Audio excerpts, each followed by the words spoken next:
Halo teman-teman, selamat datang kembali di channel kita. Siapa di sini yang suka dengar cerita rakyat legendaris? Kalau iya, kalian datang ke tempat yang tepat. Hari ini, kita akan menyelami sebuah kisah klasik yang luar biasa dari Jawa Barat. Sebuah cerita tentang kebaikan hati yang diuji, pengkhianatan saudara, dan rahasia di balik seekor kera ajaib. Bersiaplah, karena ini adalah kisah Putri Purbasari dan Lutung Kasarung. Alkisah, di sebuah kerajaan Pasundan yang makmur, hiduplah seorang raja bijaksana yang memiliki dua orang putri. Putri sulungnya bernama Purbararang. Ia memang cantik, tapi sayangnya sifatnya sombong dan hatinya keras. Sedangkan putri bungsunya, Purbasari, tidak hanya memiliki wajah yang rupawan, tapi ia juga dianugerahi hati yang sangat baik, penuh kasih sayang dan mencintai semua makhluk hidup, termasuk hewan-hewan kecil yang ada di istana. Seiring berjalannya waktu, sang raja merasa sudah tiba saatnya untuk turun takhta. Ia harus memilih siapa yang akan menggantikannya untuk memimpin kerajaan. Walaupun Purbararang adalah anak sulung, dan secara tradisi lebih berhak, raja tahu bahwa sebuah kerajaan harus dipimpin oleh hati yang lembut dan bijaksana. Karena itulah dengan pertimbangan yang matang, raja pun memilih Purbasari sebagai penerusnya. Tentu saja, keputusan ini membuat Purbararang murka besar. Ia merasa diremehkan.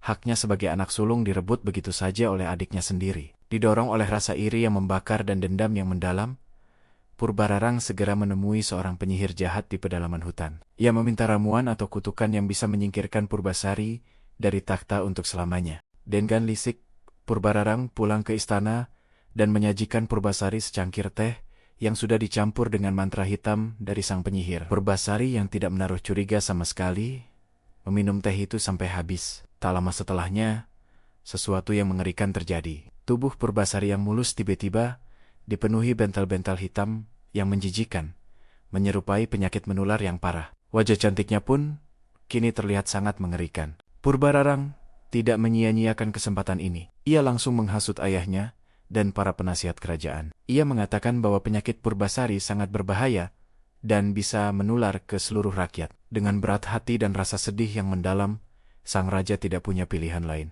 Ia terpaksa mengasingkan putri kesayangannya, Purbasari, ke tengah hutan belantara yang lebat dan jauh dari peradaban. Patih kerajaan yang setia membangunkan Purbasari sebuah pondok sederhana, tempat di mana ia harus menjalani hidupnya sendirian. Di dalam kesunyian hutan, Purbasari tidak pernah kehilangan kebaikan hatinya. Meskipun kini ia buruk rupa dan diasingkan oleh keluarganya sendiri, ia tetap menyayangi hewan-hewan di sekitarnya. Ia berteman dengan kelinci-kelinci liar, burung-burung yang berkicau merdu, dan yang paling istimewa, seekor kera hitam besar yang misterius. Kera ini dikenal sebagai Lutung. Namun, Lutung ini bukanlah kera biasa. Ia sangat istimewa. Setiap hari, ia datang membawa buah-buahan terbaik dari puncak pohon, menjaga Purbasari dari bahaya binatang buas, dan menjadi satu-satunya teman sejati yang menemaninya di masa-masa sulit. Kehadiran Lutung membuat Purbasari merasa tidak lagi sendirian. Suatu pagi yang cerah, Lutung mengajak Purbasari berjalan lebih dalam ke hutan, ke sebuah tempat rahasia yang belum pernah ia lihat sebelumnya. Di sana, di antara pepohonan rindang, tiba-tiba muncul sebuah telaga kecil yang airnya tampak jernih dan berkilauan indah. Lutung kemudian mengisyaratkan dengan gerakannya agar Purbasari mandi di telaga itu. Tanpa ragu sedikitpun, Purbasari menuruti permintaan sahabatnya itu. Dan keajaiban pun terjadi. Begitu air telaga yang sejuk menyentuh kulitnya, bentol-bentol hitam yang mengerikan itu lenyap seketika. Kecantikannya pulih, bahkan tampak bersinar lebih terang dan lebih anggun dari sebelumnya. Kabar kesembuhan Purbasari yang ajaib ini akhirnya sampai ke telinga Patih Setia. Tanpa menunggu lama, ia segera menjemput sang putri dan membawanya kembali ke istana. Namun, Purbararang yang keras kepala dan dibutakan oleh ambisi tetap menolak untuk menyerahkan takhta. Dengan sombong, ia mengajukan dua tantangan kepada Purbasari untuk menentukan siapa yang lebih layak menjadi ratu. Tantangan pertama adalah adu panjang rambut. Purbararang, dengan rambutnya yang terurai indah, sangat yakin ia akan menang. Tapi ternyata saat Purbasari melepaskan sanggulnya, rambutnya tergerai jauh lebih panjang. Bahkan ujungnya sampai menyentuh lantai. Purbararang kalah telak. Tidak terima dengan kekalahannya, Purbararang mengajukan tantangan kedua yang lebih gila lagi. Mereka harus memamerkan tunangan masing-masing. Siapa yang memiliki tunangan paling tampan, dialah yang berhak memimpin. Purbararang dengan bangga memperkenalkan tunangannya, Raden Indrajaya, seorang pangeran gagah dari kerajaan tetangga.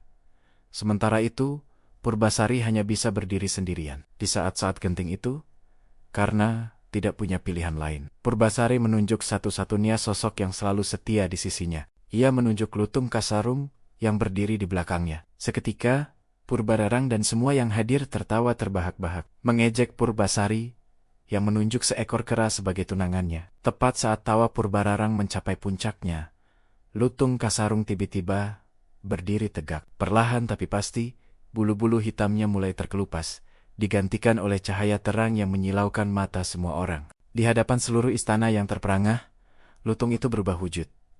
Ia bukanlah kera biasa. Ia adalah seorang pangeran yang sangat tampan bernama Sang Hyang Guruminda. Ternyata, ia adalah seorang dewa dari kayangan yang dikutuk menjadi lutung karena sebuah kesalahan. Dan kutukannya hanya bisa dilepaskan oleh ketulusan cinta seorang wanita sejati. Semua orang terdiam, terpana melihat ketampanan Sang Hyang Guruminda yang jauh melebihi Raden Indrajaya. Purbasari telah membuktikan kecantikan hatinya yang tulus dan memenangkan tantangan tersebut. Ia pun diangkat menjadi ratu. Meskipun telah disakiti begitu dalam, Purbasari yang berhati mulia memilih untuk memaafkan kakaknya, Purbararang. Akhirnya, mereka berdua memimpin kerajaan bersama dengan adil dan bijaksana.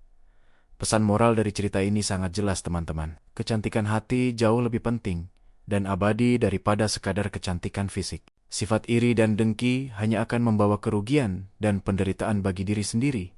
Sementara kesabaran dan kebaikan hati pada akhirnya akan selalu membuahkan kebahagiaan sejati. Nah, itu dia kisah Putri Purbasari dan Lutung Kasarung. Semoga kalian suka dan bisa mengambil hikmahnya ya. Jangan lupa like, komen, dan subscribe agar kalian tidak ketinggalan cerita-cerita menarik lainnya. Terima kasih sudah menonton. Sampai jumpa di video berikutnya.